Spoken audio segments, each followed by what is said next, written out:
You know how he's saying all this stupid stuff, like how he could beat Michael Jordan in his prime? Well, newsflash, he's lying. I mean, the dude averaged 2.2 points a game in college, and there's no way he's beating the GOAT. And trust me, he knows that.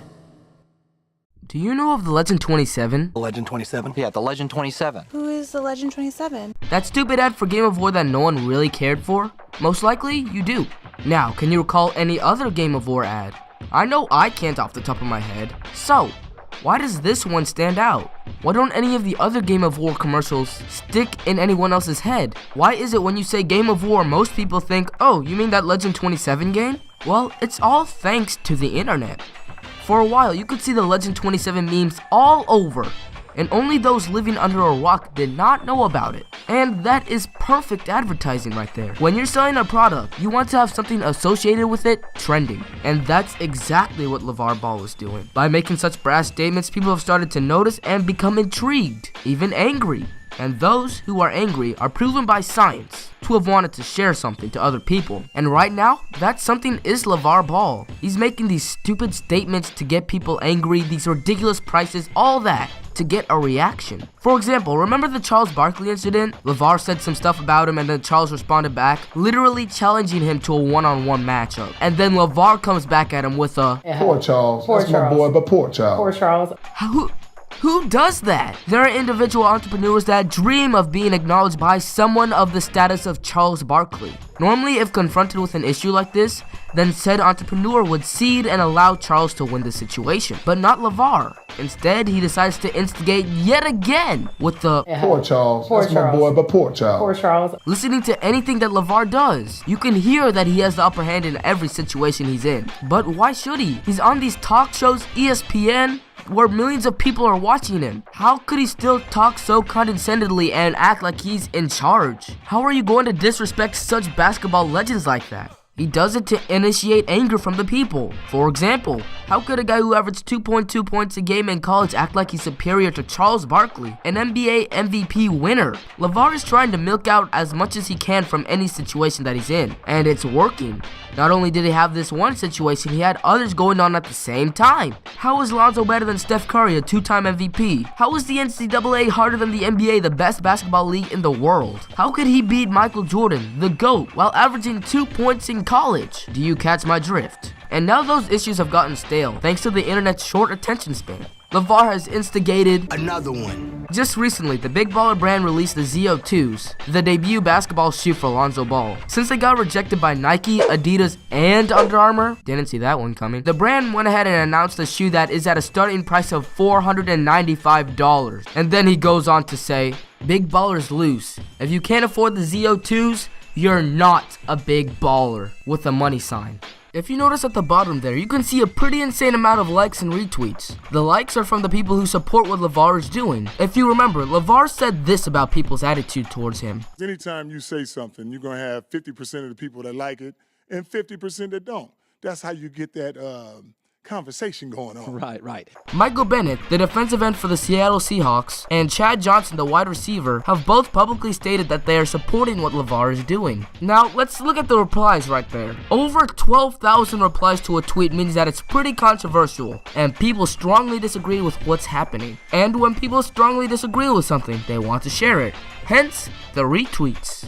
They want to call LaVar an idiot. They want to make jokes about it. They want to say that he's going to completely fail. They say it's going to be $7.99 at Kohl's next year.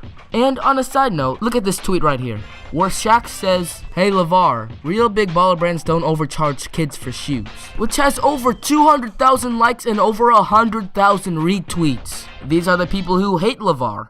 And at the current moment, that number exceeds those who support him. But let's take a step back. The fact that Shaquille O'Neal, one of the most influential basketball players in history, actually scratch that, one of the most influential people in the recent memory, has recognized and responded to LaVar. Isn't that amazing? It's gotten to the point where LaVar has reached the golden standard of online marketing, memedom. These statements have gotten people talking so much about LaVar that he's now, while on a lesser scale, joining the likes of the Legend 27. Oh, and before I go on, LaVar has instigated yet again. This time he was on an interview with Colin Cowherd and Christine Leahy. For those of you who don't know about it, Christine Leahy had been insulting LaVar's family for a few months now, criticizing him, being one of the 50% of people that hate him. And so when she was on the same interview with LaVar Ball, she asked a question and then LaVar retaliates, causing even more drama. And it looks from that incident that LaVar has gained even more supporters now. If you see the YouTube video and you look down in the comment section below, you can see all types of people supporting LaVar for what he did, as apparently Christine is some sort of feminist or something like that. She was trying to twist his words to make it look like he was the bad guy, but LaVar just went back at her, and a lot of people respect him for that now. In fact, it looks like Christine has new enemies because of the LaVar interview. If you look at her Twitter page, you can see all sorts of people hating on her. It sort of reminds you back when Ayesha Curry tweeted out that one tweet where the NBA was rigged, and not a lot of people liked that, so they harassed her for months on end. That is probably what's going to happen here, and because of it, both Christine and LaVar get more publicity. And now LaVar has used that publicity to his advantage. A few days ago, the Big Baller brand came out with a new design, Stay in Your Lane, which is based off of what LaVar said to Christine Leahy during the interview. So LaVar is using even controversial opportunities like this in order to turn into monetary value. The shirts cost $60, come in both men and women sizes, and the people who were won over by LaVar in that interview are more likely to buy it now since it's a way that they can support him. I'm serious, this man, he's so wow. The way LaVar has been instigating these situations, it's honestly something to be envied. For any entrepreneur, either individual or corporate, this is what you strive for, where you're trending so much on the internet that it's been made into a joke. Remember what I said about the Legend 27? Well, after the ad was released, the Game of War app absolutely skyrocketed in search, reaching heights twice the amount that it was accustomed to seeing, and did not come down until a few weeks later. Now the same thing is happening with LaVar. The search term LaVar Ball grew exponentially ever since during that time when he was introduced to the media, and it started growing again since the ZO2 fiasco. But this is actually better than the Legend 27 ad. That eventually got old. LaVar Ball is going to keep coming up with new things to say that won't get old for a long time. And when it does get old, he'll be at a point where it's no longer necessary. Why? Well, because as more and more people share articles and videos involving LaVar Ball, the more that people will grow curious. They'll be thinking, who is this guy exactly? Their curiosity will lead them to following on what he does, and then he starts actively promoting his brand. And those who were curious initially and are following him now will be acquainted with the Big Baller brand and its products. Most will reject it at first, especially with such an insane debut shoe price. But it will get saturated within the minds of the people.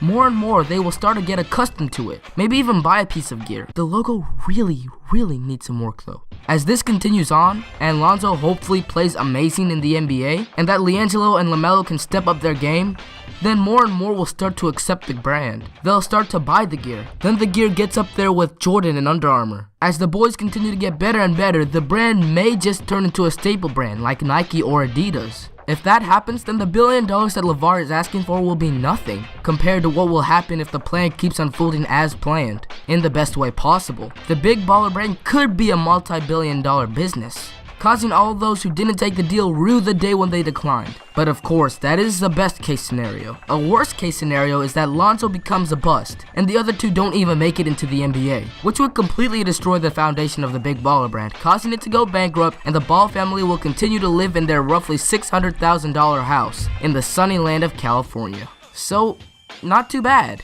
But I can guarantee you that won't happen. Why? Because LaVar Ball is a winner. No ifs, ands, or buts about it. And this winner taught his children literally from birth the art of winning. Before I go, did you know that Lonzo kept a 4.0 GPA in high school? It's likely that you didn't. In fact, it's likely that the thought never even crossed your mind. Because basketball players that have been committed to a college ever since they started high school have no reason to focus on academics. But he did. Because he is a winner. He doesn't lose anywhere on the court and off it. Because he's been taught to be a winner ever since he can remember. The same applies to the other two. They've been taught to win ever since they can remember. And trust me, they'll win. Because that's what the Ball family does. Right now, there are many people who are laughing at LaVar Ball.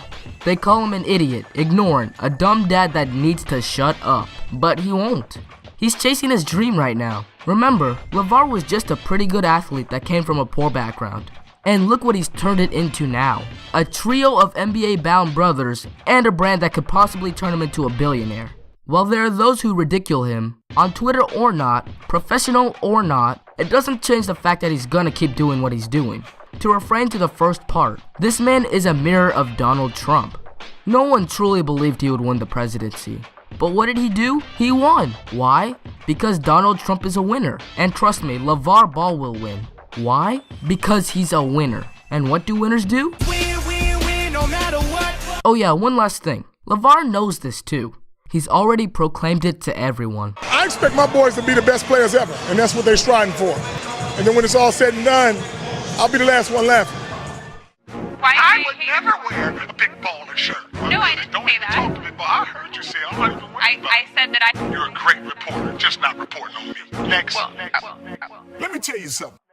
Stay in your lane. Stay in your lane. Stay in your lane. Stay in your lane.